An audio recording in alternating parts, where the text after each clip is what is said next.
El monobloque se llama Libertad, Trabajo y Progreso, que es el nombre de nuestro partido en Formosa, que fundamos cuando dimos este paso a la política. Y la agenda es toda la misma agenda que han sido nuestra propuesta de campaña nacional y la agenda que llevamos en la provincia de Formosa, que tenemos una diputada, se llama Emilia Maciel. No, el presidente está llevando adelante esta gran reforma económica necesaria que todos los argentinos hemos votado y que no se distraiga en también terminar con el sistema de la casta. La puerta.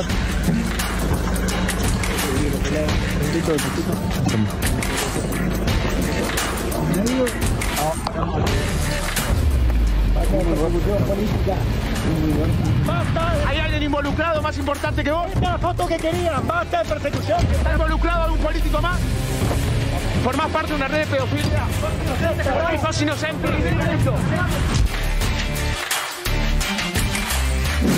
Bueno, les quiero decir algo. No inventen cosas negativas, no existe ninguna crisis. Estamos casados ya, Javier y yo. ¡Epa! Ya estamos casados. A ver si se entendió. Ya nos casamos entre nosotros. Dios y nosotros. ¿Sí? Va a ser para toda la vida. Es para toda la vida. Así que, por favor, no se malgasten en tirar mala porque no existe. No nos entran las balas, gente. Así que, bueno, ¿les quedó claro? Bueno, y de paso le mando un beso a mi amor, que lo amo. Ah, bueno, y encima tengo el saco puesto de los corazones felinos. Hay muchos jubilados que están solos y no llegan a comer. No sé si te pasó, porque a mí sí, de ir a algún supermercado y encontrarme a una jubilada que estaba eligiendo entre un paquete de lentejas y vos las ves y no sabés qué decirle, si decirle ¿viste? Ayudar o no, porque no querés que se ofenda tampoco, pero estás viendo una persona que está eligiendo entre un paquete de lentejas y un paquete de polenta.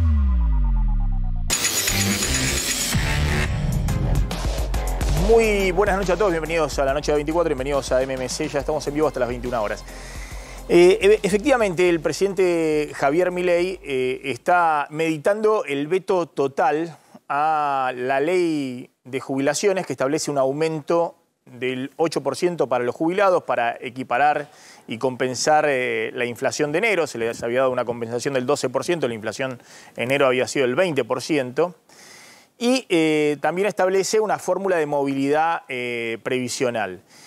Todo indica que el presidente va a vetar totalmente entre mañana y el lunes la ley, y el gran interrogante es si el Senado y la Cámara de Diputados van a insistir rápidamente, una vez que esté el veto, con los 2/3 de los votos para imponerse sobre el veto presidencial.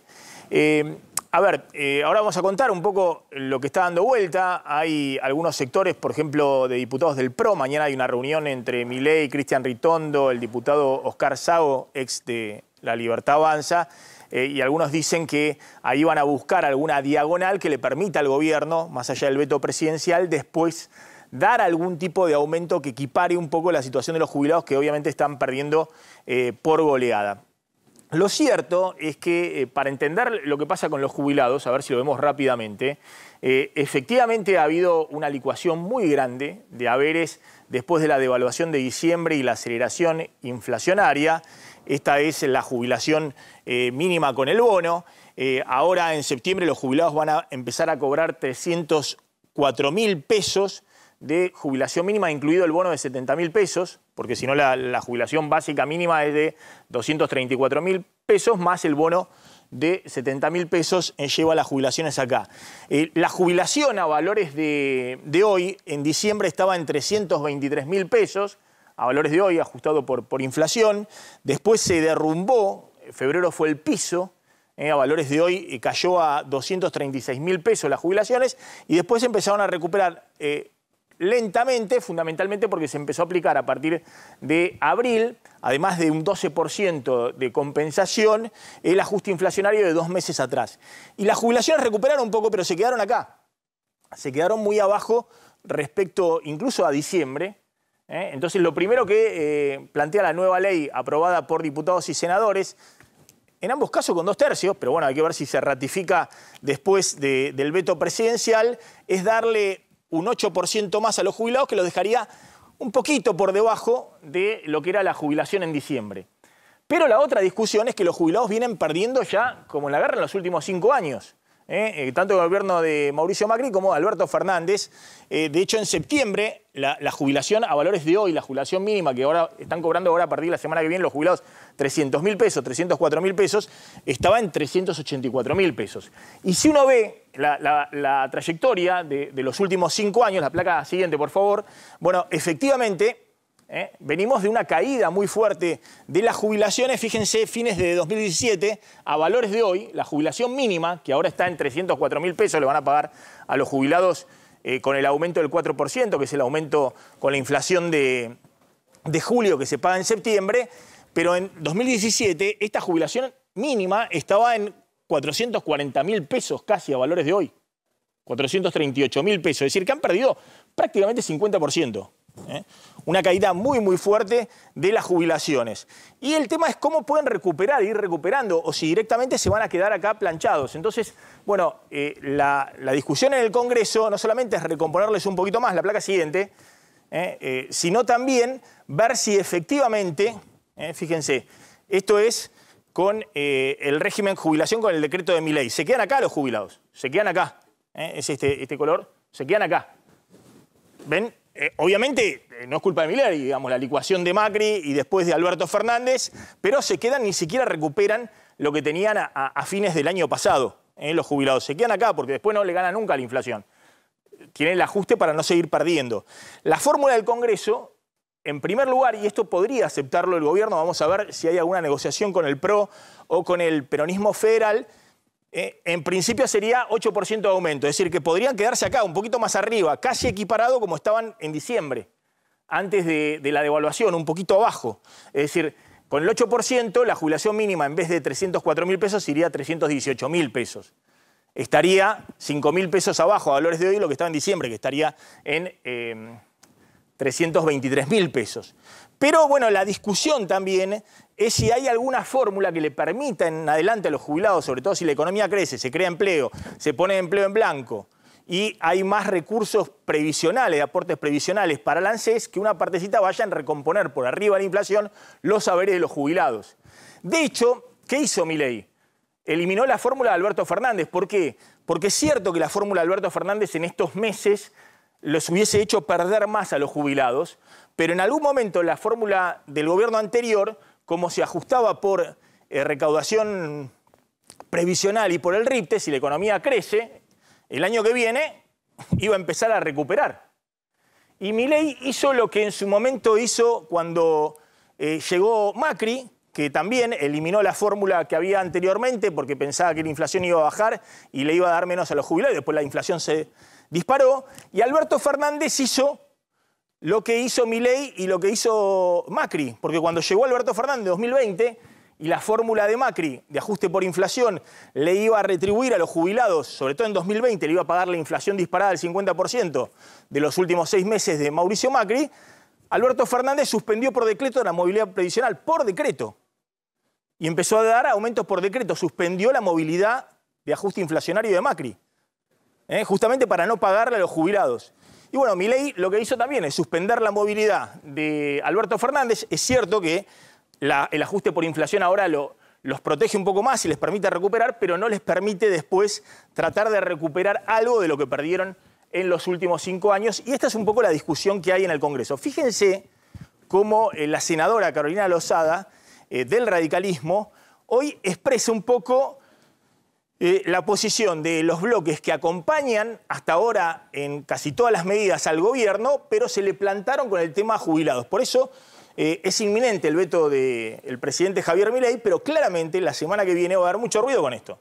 Porque tanto el radicalismo y un sector tal vez del PRO, es la duda, van a insistir que tiene que haber algún aumento para los jubilados. Mirá. Hay muchos jubilados que están solos y no llegan a comer.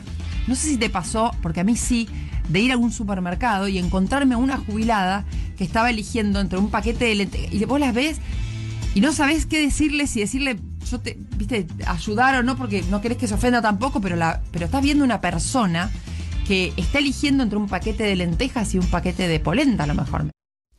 Bueno, ahí estaba Carolina Lozada expresando parte de lo que opinan senadores del radicalismo y del PRO. ¿El presidente va a vetar totalmente, en principio? El presidente, la información que viene de Casa Rosada es que tiene ya preparado el decreto de veto total de el recálculo de movilidad jubilatoria que hizo el Congreso, primero diputados, después senadores. Yo la información que tengo es que en el Senado están dispuestos a dar la pelea para imponerle al Poder Ejecutivo este recálculo a través de los 2/3. Ahora, lo que saben también en el Senado es que en diputados estos 2/3 no estarían porque los diputados del PRO no avalarían este recálculo. Entonces no le dan los 2/3. Es algo de lo que se va a hablar mañana en la cumbre que vos anticipabas, que va a tener Milei en la Casa Rosada, con Cristian Ritondo, el jefe del bloque de diputados del PRO, con Oscar Sago, el ex jefe del bloque de Libertario, y con diputados libertarios, para ver si pueden coordinar una serie de acciones en la Cámara. Ahora, dicho esto, creo, por la información que nos llega del Congreso, es que hoy hay más chances de que el Congreso, en vez de insistir por los 2/3 para imponer esta fórmula, vaya por la derogación del DNU, que también le voltee el DNU que estableció la movilidad jubilatoria de Milei que estabas mostrando recién. Que ahí sí no necesitan los 2/3, con mayoría simple alcanza. Con lo cual, el gobierno se expone a que le deroguen ese DNU y se vuelva a la fórmula de Alberto Fernández. Así que es un tema que va a generar mucho ruido político apenas se produzca el veto.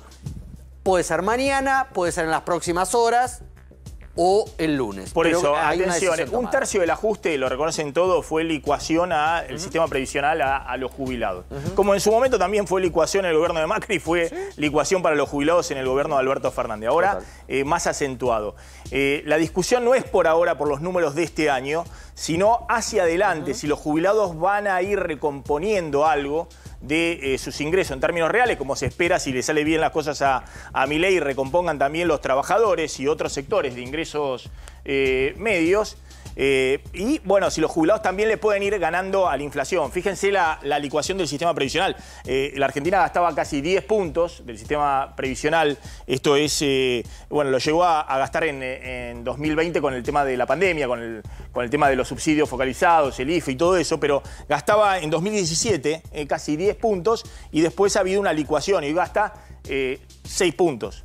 O 5,5, que es más o menos lo que gastaba en la década del 90, pero hay el doble de jubilados. Es decir, muy simple, cobran prácticamente la mitad de lo que cobraban en la década del 90, porque se reparte ese gasto previsional con más del doble, o casi el triple. Había 3 millones de jubilados y casi 9 millones de jubilados, muchos que ingresaron aparte sin los aportes correspondientes.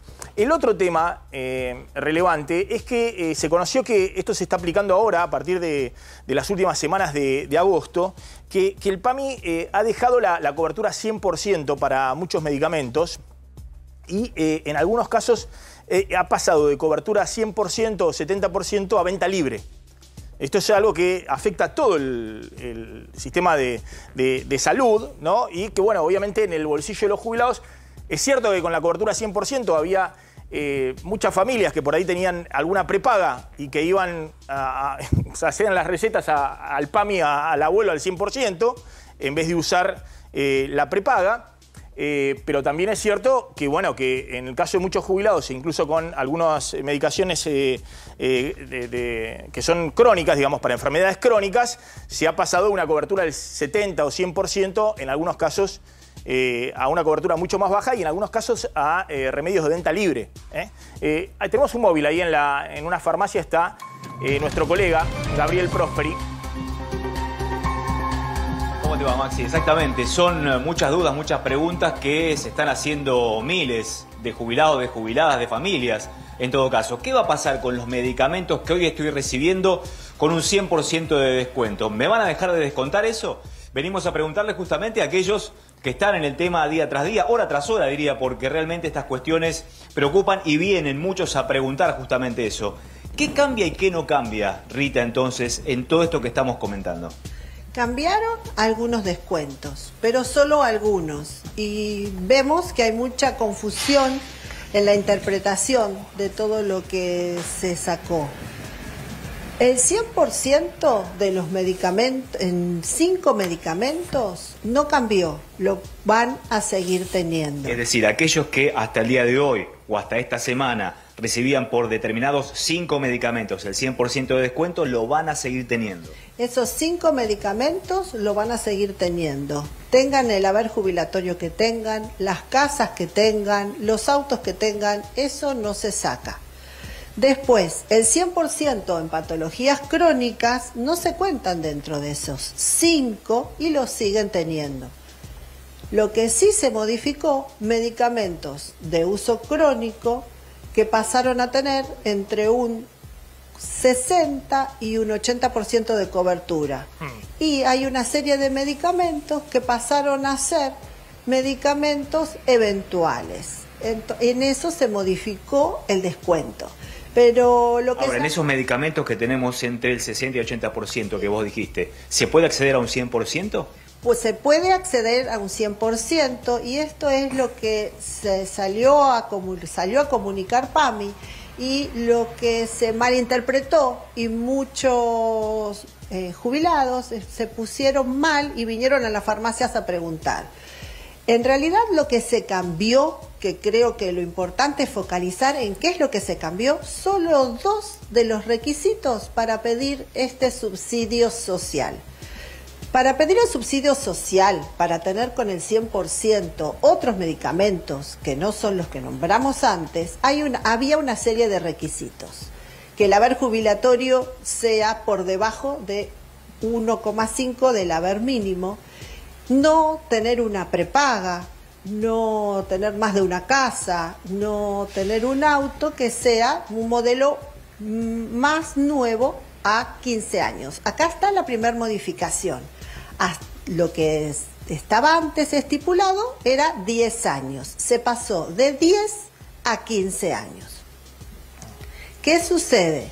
Puede ser que la persona quiera igual pedir este subsidio por el 100% y no cumpla ni el primero ni el segundo requisito, pero la medicación que toma es muy costosa. Entonces, por más que no se cumpla el primer requisito y el segundo que enumeré, o sea, por más que el haber jubilatorio que perciba sea mayor del 1,5 y por más que tenga una prepaga, si lo que necesita consumir, los medicamentos que necesita adquirir forman parte igual o más del 15% de lo que percibe, puede tramitar la vía de excepción. Y acá está el segundo cambio que se generó. Antes era hasta el 5% y ahora se pasó del 5% al 15%. Pero lo que se salió informado en los distintos medios es el cambio de estos 2 requisitos solo para pedir el subsidio social, no para que tengan la cobertura del 100% en esos medicamentos que los venían teniendo. Rita, exactamente, ahí no hay cambio. Sí, Maxi, te está escuchando Rita. Una pregunta, ¿cómo viene la venta de medicamentos? ¿Cómo está la caída de venta de medicamentos con receta y sin receta? ¿Cómo son las estadísticas? Y nosotros, o sea, los farmacéuticos en las farmacias replica la misma condición de los laboratorios. Hay una caída. Es decir, hay un 5% de caída en con receta y hay un 20% de caída en medicamentos sin receta. Sí, eso es un promedio. En algunas farmacias más en y otras farmacias un poco menos, pero más o menos es eso. Efectivamente, es decir, estamos en una situación muy compleja, digamos, porque obviamente el que deja de consumir un medicamento está en una situación muy delicada. Obviamente los medicamentos con receta siempre son mucho más inelásticos al ingreso, porque es algo que te prescribe y tenés que consumirlo. Aún así hay una caída de entre el 3 y el 5% de los medicamentos con receta y del 20% en los medicamentos libres, digamos. Hay una caída muy fuerte y sobre todo también en las provincias, digamos, en las farmacias de provincia, no solamente en el área metropolitana. Ahora, la pregunta que le hago es... En las provincias por ahí se ve un poquito más. Más todavía, más la caída, porque ahí hay un impacto fuerte con problemas con las obras sociales provinciales, Bueno, y además no hay plata, digamos, no hay plata en la calle. La pregunta que le hago con respecto al PAMI es la siguiente, porque circuló la versión es que había algunas medicaciones que son crónicas y son muy delicadas, por ejemplo antidepresivos, que antes tenían cobertura al 100% por PAMI y ahora van a tener una cobertura menor el jubilado. Y esa parte de medicación muy cara, digamos, porque se dispararon los precios en enero, febrero, después de la devaluación. ¿Esto es así o hubo una confusión? Es así, se cambiaron de listado y para tener el 100% tienen que tramitar el subsidio. Si no, lo va a llevar con el descuento normal. Con esos requisitos que vos decías recién. Exactamente. Claro, eso es muy delicado porque estamos hablando de medicaciones que cuestan 40.000 pesos, 50.000 pesos, 30.000 pesos, ¿no? O más.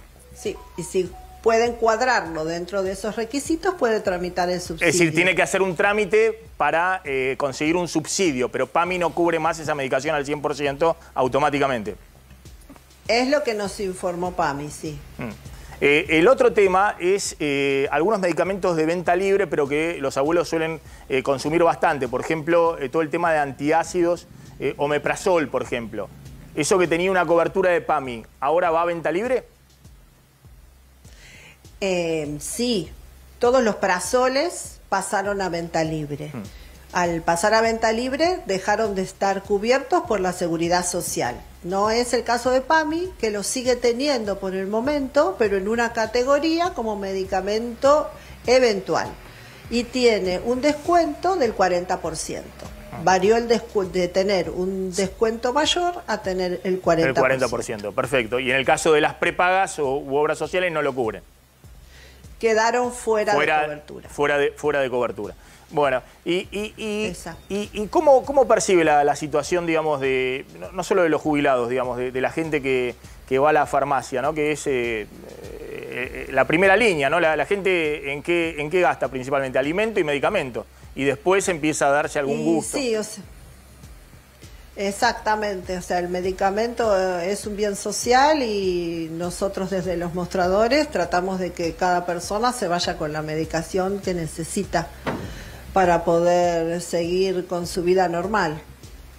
Pero hay casos en los que tienen que elegir. Pero tenemos la esperanza de que se adapte y vaya cambiando y se vaya acomodando. Bueno, en este caso lo que hay que decir es que los jubilados van a tener que, en todo caso, ver qué posibilidades tienen de tramitar un subsidio especial para mantener la cobertura de medicamentos. Para el caso que necesiten medicamentos que no están cubiertos, porque tienen los del 100% de enfermedades crónicas, tienen mayores descuentos en otros, y en el caso de que necesiten medicamentos que su porcentaje de cobertura sea menor, una de las opciones es tramitar el subsidio. Muchas gracias, Rita, muy amable. Gracias, Gabriel. Gracias, muy amable. Bueno, este es un tema que está dando vuelta mucho con el tema de la farmacia por esto, ¿no? Porque obviamente, sobre todo en algunas medicaciones que no van a tener cobertura 100%, a menos que hagan el trámite de subsidio, siendo que no cobre más de una jubilación y media. Estamos hablando que una jubilación y media son 300.000 pesos. No, 300.000 ahora, o sea, una jubilación y media serían 400.000 pesos. O sea, el jubilado, según si le sumás el bono o no. Más de 400.000 pesos, no puede tramitar el subsidio para, efectivamente. Entonces, con el bono, claro. Pero hasta ahora eran menos, eran 230.000 pesos, 250.000 pesos la jubilación mínima. Vamos a hablar en un ratito de la interna del gobierno en el Senado que estalló y va a contar Martín Angulo qué pasó con el diputado misionero que fue detenido por un caso de pedofilia, muy impactante. Y vamos a contar ahora los aumentos que se vienen ahora en septiembre, aumentos de servicios públicos, privados, combustibles y qué va a pasar con el transporte, con colectivos en la ciudad de Buenos Aires. Bueno, hay revuelo en el Senado, en el bloque de La Libertad Avanza, y con la vicepresidenta, que está... Sí, se armó un lío hoy otra vez. Está picante la vicepresidenta en las idas y vueltas con Casa de Gobierno. Sí, porque anoche el bloque de senadores de La Libertad Avanza procedió a la expulsión de Francisco Paultroni, el senador que brama contra el ascenso de Ariel Lijo a la Corte Suprema de Justicia, y los senadores de La Libertad Avanza no encontraron otro mecanismo mejor que mandarle una nota a Victoria Villarroel, como presidenta del Senado, para que ella disponga la expulsión de Paultroni del bloque de La Libertad Avanza. Esto fue anoche. Hoy a la mañana, periodistas consultamos a Victoria Villarroel, que no habla, sí, gente a su alrededor, y salieron 2 notas a la mañana en donde constaba de que ella iba a rechazar ese pedido, pero no porque estuviera en contra de que Paultroni dejara el bloque, que está en contra, porque es villarruelista, pero no tiene nada que ver porque ella no puede disponer de esa expulsión. Es el bloque el que lo tiene que rechazar, que lo tiene que expulsar, que lo tiene que correr. Y entonces esos portales publicaron que ella no iba a aceptar ese pedido y bramó la Casa Rosada. Y entonces debió salir a aclarar, no sé si tenemos el posteo de Victoria Villarroel. No, esa es la nota que le mandaron los senadores, el posteo de Victoria Villarroel. Disparó contra el periodismo. Disparó, hizo la gran Milei. Habló por primera vez ella de periodismo pautero. Al periodismo pautero y mala leche le digo que deje de buscar. Y lo arroba en el final a Javier Milei, cosa de mostrar que está haciendo buena letra, porque ya había empezado a ver algunos integrantes de la Jauría Digital que otra vez la ponían en la lupa porque rechazaba esto. No, Victoria Villarroel lo rechaza porque no corresponde que la presidenta del Senado expulse a nadie de ningún bloque, de ningún senador, de ninguna senadora. Y lo que aclara ahí es que no corresponde, que esas notas estaban planteando eso. A Paultroni, ¿por qué lo expulsan? Por su rechazo a la candidatura del juez Lijo para la Corte Suprema de Justicia. Exacto. Y por sus críticas a Santiago Caputo. Críticas durísimas. A Santiago Caputo, el asesor estrella de Milei, el que maneja la parte política del gobierno. Y a una crítica velada también a Milei que dice, nosotros no fuimos votados para esto. Bien, entonces, bien, vamos a contar un poquito qué pasa con los aumentos que se vienen en septiembre. Fíjense, en septiembre hay una serie de aumentos. El gobierno quiere, de alguna manera, acomodar todos los aumentos de tarifas de servicios públicos y privados alrededor del 4%. Entonces, aumenta 4%, 4,5% la tarifa de agua, de AISA, ¿no? Después hay aumentos de luz y gas entre 4 y 5%. Que también se van a acomodar en ese callejón. Después hay en el tema colectivo toda una discusión, como bien saben, con la ciudad de Buenos Aires por la quita de subsidios y la indefinición respecto a qué va a pasar con el tema colectivos. Hay negociaciones entre el Gobierno Nacional y la ciudad de Buenos Aires. La tarifa podría subir a 642 pesos en el caso de colectivos, si efectivamente el Gobierno Nacional no pone la parte del subsidio nacional, ¿no? Entonces la suba sería del 73%. Es difícil que el gobierno acepte esa suba del 73% porque han notado que el tema transporte es uno de los temas más sensibles políticamente en el conurbano. Lo que sí, esto es así, que a partir ya del domingo, en el Gran Buenos Aires, el que se tome, y obviamente el lunes que empieza de nuevo la semana hábil, el que se tome 2 colectivos va a tener un 25% de aumento, ¿no? Si te tomás 2 colectivos de ida y 2 colectivos de vuelta al trabajo, en promedio va a aumentar 25% lo que pagas, porque no va a estar el descuento en el segundo colectivo, que hasta ahora era subsidiado por el Gobierno Nacional.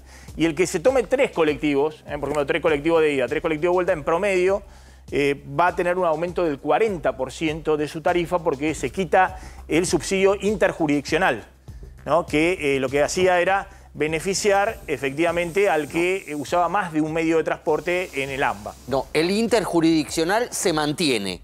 El que se saca es el jurisdiccional. El que tomaba 2 o 3 transportes en provincia, en el Gran Buenos Aires, sin cruzar a la capital, y lo mismo en la ciudad. El que cruza lo sigue teniendo el beneficio, entonces, pero el que está dentro de la jurisdicción no. El que toma 2 o 3 colectivos y cruza dentro de la provincia de Buenos Aires. Claro, ese lo pierde. Ese lo pierde. Y estos son los aumentos que se disponen. ¿Cómo se llama exactamente? Boleto integrado. El boleto integrado. El boleto no me salía la palabra exactamente, el boleto integrado. Bueno, después hay aumentos de combustibles de un piso del 3%, que es la inflación y el crawling peg. Vamos a ver, en las petroleras dicen que sería más del 4%. Lo que sí sigue la indefinición hay que ver qué hace el gobierno con el impuesto a los combustibles líquidos, no liquidez, sino líquidos. Porque viene retrasado la actualización de ese impuesto y si se pusiera al día el gobierno con el impuesto, el aumento sería de una vez de casi 20% de las tarifas de combustible. Obviamente eso no va a ocurrir, el gobierno va a seguir graduando porque quiere meter todo en el callejón del orden del 4% de la inflación de servicios. Y después están los aumentos de los servicios privados. Las prepagas aumentan, está librado nuevamente ya desde julio el precio de las prepagas, o sea que cada una puede aumentar según su parecer. Aumentan entre 4,5% y 5,8% nuevamente en septiembre. Y en el caso de los colegios privados hay un aumento autorizado del orden del 4,5%. Ahí lo que hay que tener en cuenta es que efectivamente estos aumentos el gobierno los viene regulando porque los aumentos, por ejemplo, de luz y gas para cubrir el costo de esos servicios tienen que ser mucho mayores. Pero el gobierno les puso el freno, viene actualizándolos alrededor del 4 o 5% por debajo de lo que debería, justamente para tratar de encuadrar la inflación en el sendero descendente. Y la gran apuesta del gobierno, teniendo en cuenta que se vienen estos aumentos de combustibles, de servicios públicos y privados, es que la inflación de bienes, fundamentalmente alimentos, pero también otros bienes, por ejemplo medicamentos, esa baje por debajo del 3%. Que esa inflación con la quita del impuesto país, que son 10 puntos menos al costo de las importaciones, hay una baja fuerte de la inflación de bienes. Incluso para el gobierno lo ideal sería que hubiese deflación, es decir, caída de precios en el comercio de bienes para poder meter estas correcciones de precios relativos que les decía que son las tarifas de servicios públicos y privados. Déjenme mostrarles un estudio muy interesante que hizo la Universidad de Buenos Aires junto con investigadores del CONICET, especialistas en temas tarifarios, para que vean lo que está pasando con las tarifas. Por eso les digo que el gobierno está regulando lo que hay por delante, porque efectivamente los aumentos que vienen por delante serían mucho mayores. Fíjense lo que está pagando un usuario promedio en el Gran Buenos Aires de tarifas de servicios públicos. Este es un estudio de UBA CONICET, Observatorio de Tarifas y Subsidios Públicos. La placa siguiente, por favor, para que se vea bien. Este es el usuario promedio en el Gran Buenos Aires. Está pagando 143.000 pesos. Esto es el mes pasado, bueno, ahora en agosto, 143.000 pesos. Distribuido así, factura eléctrica 38.000 pesos, factura de gas 33.000 pesos, factura de agua 24.000, gasto en transporte 46.000 pesos. Fíjense cuánto pagaba en diciembre. Está pagando 143.000 pesos ahora. ¿Cuánto pagaba en diciembre? La placa siguiente, por favor. En diciembre pagaba 30.000 pesos, es decir, se multiplicó 4 veces y media. De 30.000 a 143.000 pesos la canasta del costo de energía, servicios, transporte y agua en un usuario promedio del Gran Buenos Aires. Ahora, ¿qué está pasando? Fíjense la placa siguiente. ¿Qué está pasando con el costo de esos servicios? Porque esos servicios tienen un costo. El Estado los subsidiaba. Pero lo que están buscando es sacar los subsidios y que se pueda, con la tarifa, pagar el costo de los servicios. Bueno, en el caso de la electricidad, hoy se está cubriendo recién el 40% del costo. Entonces, hay por delante aumentos tarifarios importantes para que se cubra una porción mayor del costo. En el caso del gas, se está cubriendo nada más que el 30% del costo. En el caso del transporte, esto es en el AMBA, se está cubriendo el 25% del costo, lo que hablamos la otra vez, lo que dicen los empresarios colectivos, que la tarifa no cubre nada del costo de hacer funcionar un colectivo. Y en el caso de el agua, sí, ya se está cubriendo, no hay subsidios, se está cubriendo el 100% del costo. En promedio, el 40% del costo. Entonces, por delante hay aumentos tarifarios importantes y hay que ver cómo va regulando esos aumentos el gobierno. Y finalmente, avancemos por favor. Fíjense que hay sectores que ya están pagando casi... Con la tarifa que pagan, casi una parte muy importante del costo. Por ejemplo, el sector N1 eléctrico, que son los sectores de mayores ingresos, están pagando casi el 80% del costo de la generación y distribución de electricidad. Es decir, están pagando ya una buena parte del costo. Pero hay otros sectores que vienen muy rezagados y hay que ver si el gobierno mantiene ahí subsidio o tiene que aplicar aumento de tarifas más fuerte para esos sectores. N2 y N3 están cubriendo entre el 20 y el 30% del costo. Y lo mismo pasa en el resto de los servicios. ¿Qué quiero decir con esto? Que por delante hay aumentos de servicios públicos, incluido transportes en el AMBA, que son muy importantes. Y bueno, y el gobierno está regulando esos aumentos. Es decir, los aumentos estos que viene anunciando el 4 o 5%, que van en el sendero de la inflación, son aumentos menores en relación a los que tendría que anunciar en los próximos meses si quiere seguir con el sendero de quita de subsidios y de equiparación de la tarifa con los costos. Bueno, habló Macri en Entre Ríos, fue ahí con la Fundación Pensar. ¿Y quiénes estaban? ¿Frigerio? Está Frigerio, tenemos alguna foto por ahí. ¿Jorge Macri? No, Jorge Macri mandó video. Mandó video porque está muy caliente la negociación con el gobierno nacional por los subsidios, lo que comentaba recién, los subsidios colectivos, que anunciaron que se cortan y hay negociaciones de último momento para ver Ignacio cómo Torres, hacer. el gobernador de Ignacio Chubut, Torres, Frigerio, el anfitrión. María Eugenia Vidal. María Eugenia Vidal. Gisela Scaglia, poco conocida acá en general, es la vicegobernadora de Santa Fe. Es la segunda de Puyaro, es del PRO. Estuvieron ahí, hablaron, ahí tenemos la imagen del momento de la Fundación Pensar, que está en un relanzamiento como el PRO. Me dio un poquito de gracia porque en el mismo día que Horacio Rodríguez Larreta lanzó su movimiento al desarrollo, la Fundación Pensar, María Eugenia Vidal, una hora después lanzó el relanzamiento otra vez de Pensar y de este evento de hoy en Entre Ríos. No quiero ser mal pensado, esas cosas de puja, de competencia. Se bajó línea sobre lo que tiene que hacer el PRO, apoyo crítico y un poquito Macri se despidió. No, tranquilos, no de la presidencia del PRO, sino de la Argentina. Viaja mañana, después de que termine este evento de la Fundación, viaja mañana a Corea del Sur y a ¿qué lugar de África? Creo que a la isla Mauricio iba también. Y a Mauritania. Ah, bueno. A Mauritania, Ahí está. Por la FIFA. Macri, a ver. Algunos, ¿no? Creo que todo eso hace al valor, porque cada trabajo es importante, ¿no? Yo fui un pésimo diputado, pero entendí que es importante lo que estaban haciendo ahí. Me pude escapar rápidamente. Pero entiendo el rol, ¿no? Entiendo el rol, pero tiene una dinámica ese lugar, tiene una dinámica. Y también hay que saber conducirlo, también es otra cosa que discuto con el presidente Milei, le digo que la Cámara de Diputados hay una lógica, hay que saber cómo conducirla, que no es fácil. Pero son todas cosas que se requiere profesionalismo, se requiere un rigor, ¿no? Y creo que esto es lo que siempre ha buscado pensar desde su lugar, también fortaleciendo la dinámica del PRO.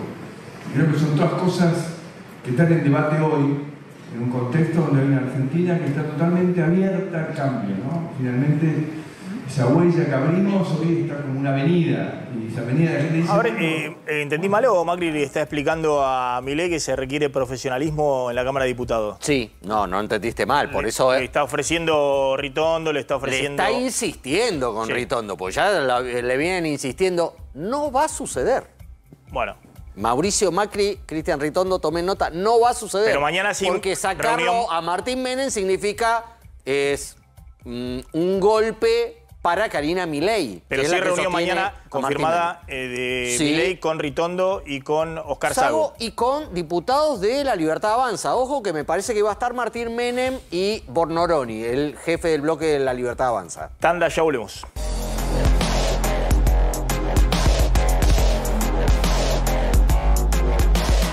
Martín Angulo, hay una información judicial urgente. Sí, acaban de detener en la provincia de Misiones a Sebastián Quisca, el hermano del diputado provincial Germán Quisca, que fue detenido ayer a la noche y los dos están acusados de tenencia y distribución de pornografía infantil. de imágenes de menores de edad siendo abusados, esto en el marco de una investigación internacional que en la Argentina tuvo ramificaciones en distintas provincias. Los dos, este es Germán Quisca, el diputado provincial que fue detenido ayer a la noche en la localidad correntina de Loreto, y hace instantes nada más la policía de Misiones detuvo a Sebastián Quisca, a 30 kilómetros de Apóstoles, la ciudad de Misiones de la que los dos son oriundos. Fue detenido en el paraje San Juan de la Sierra, que está a 30-40 kilómetros de la ciudad de Apóstoles, y hace un ratito también Hugo Pasalacqua, gobernador de Misiones, confirmaba en su cuenta de Twitter que la policía de Misiones detuvo al segundo prófugo en el caso por tenencia, consumo y distribución de material de abuso sexual infantil, y que es Sebastián Quisca, el hermano del diputado provincial.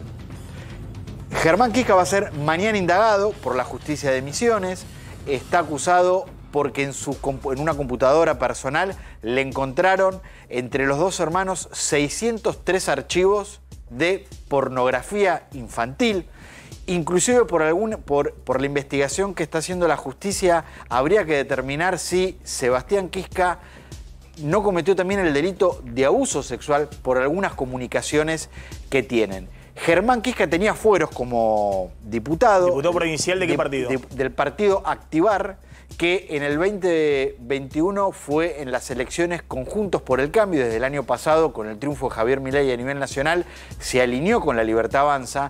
De hecho, el partido Activar tiene una diputada nacional que es de la Libertad Avanza, un partido chico. De los 40 diputados de la legislatura, solo 2 respondían a ese partido, y que tiene una alianza con el hijo de Ramón Puerta, ex gobernador de la provincia, y que hoy reemplaza políticamente a su padre. La semana pasada a Quisca le quitaron los fueros, se ordenó su detención, desde ese momento estuvo prófugo hasta ayer a la noche. Ayer contó, cuando fue detenido, hoy a la mañana cuando fue trasladado, antes de entrar a la comisaría, dijo que esto era una persecución política, así lo definió él. Basta de una persecución política, acá ahí lo vemos, en el momento que es trasladado a la comisaría. Hay frondosa documentación probatoria. Hay mucha documentación en la causa respecto de lo que se encontró en la computadora de Germán Quisca y de su hermano Sebastián Quisca. Todo esto mañana el juez se lo va a poner en conocimiento para la imputación y la indagatoria, en la que hay que ver si decide declarar o no. Además, mañana la Cámara de Diputados de Misiones pone en marcha una comisión investigadora para determinar si Quisca es expulsado o no como diputado. Por ahora perdió los fueros y se le suspendió el pago de su dieta como diputado, pero todavía el cargo lo mantiene. Se armó una comisión para trabajar respecto de cuál va a ser el futuro. Y en estos casos investigan siempre la red, ¿no? Si hay detrás una red de pornografía infantil. Eso lo investiga la justicia, y de hecho a Misiones y a estos hermanos se llega justamente por esa red, que tuvo detenciones también en la ciudad de Buenos Aires y en la provincia de Buenos Aires. La Cámara de Diputados va a hacerlo más, si querés, en términos administrativos. Si hay elementos y si consideran que ahora tiene que ser expulsado, si hay que esperar el avance de la investigación. La Unión Cívica Radical de Misiones hoy sacó un comunicado diciendo que mañana van a pedir y plantear formalmente ya la expulsión de Quisca como diputado. Hay que ver qué hacen los otros partidos políticos y que esto llegue al recinto de la Cámara. Una última, Javier. Quiero contarles una bella historia. La bella historia se trata de 2 funcionarios antagónicos que se ponen de acuerdo en un tema. Se trata de Santiago Caputo, el asesor premium del presidente, del gobierno, el cerebro gris del gobierno, y Eduardo Guado de Pedro, senador nacional representando a la provincia de Buenos Aires por Unión por la Patria. ¿En qué se están poniendo de acuerdo? En ver de qué manera encuentran una fórmula para que el gobierno consiga los dos lugares en la Corte Suprema a los que aspira, vía Ariel Lijo y vía Manuel García Mansilla. Veíamos una tercera foto porque hay un hilo invisible entre absolutamente 2 personalidades de la política tan disímiles como Santiago Caputo y Guado de Pedro. Y es Guillermo Garat. ¿Quién es Guillermo Garat? El vicepresidente de YPF, a cargo del área comunicacional, marketing, relaciones institucionales, muy amigo de Santiago Caputo y socio de Santiago Caputo en una consultora que ellos tenían de política, de consultoría política, de marketing político. Y a que no sabés a quién asesoraba Guillermo Garat el año pasado. No me digas. A Eduardo Guado de Pedro, cuando Guado de Pedro fallida campaña presidencial. Estaba en la campaña presidencial antes de que Alberto Fernández y Cristina Fernández de Kirchner se pusieran de acuerdo en bajarlo a Guado de Pedro y en bajarlo a Daniel Scioli, que iban a competir en la PASO, y que fuera Sergio Massa. Todos los lugares conducen a Roma. Los contactos que tiene Santiago Caputo, también en sectores del radicalismo. Sí, ni hablar. En la ciudad de Buenos Aires. Sí. ¿No? Va por todo el espinel del peronismo. Sí. Son los que ponen tan nervioso a Mauricio Macri. Muy nervioso, muy nervioso. Gracias, colegas. Nos estamos retirando. Se quedan con Pablo Caruso y equipo en QR. Nosotros nos reencontramos mañana. Chau, pásenla bien.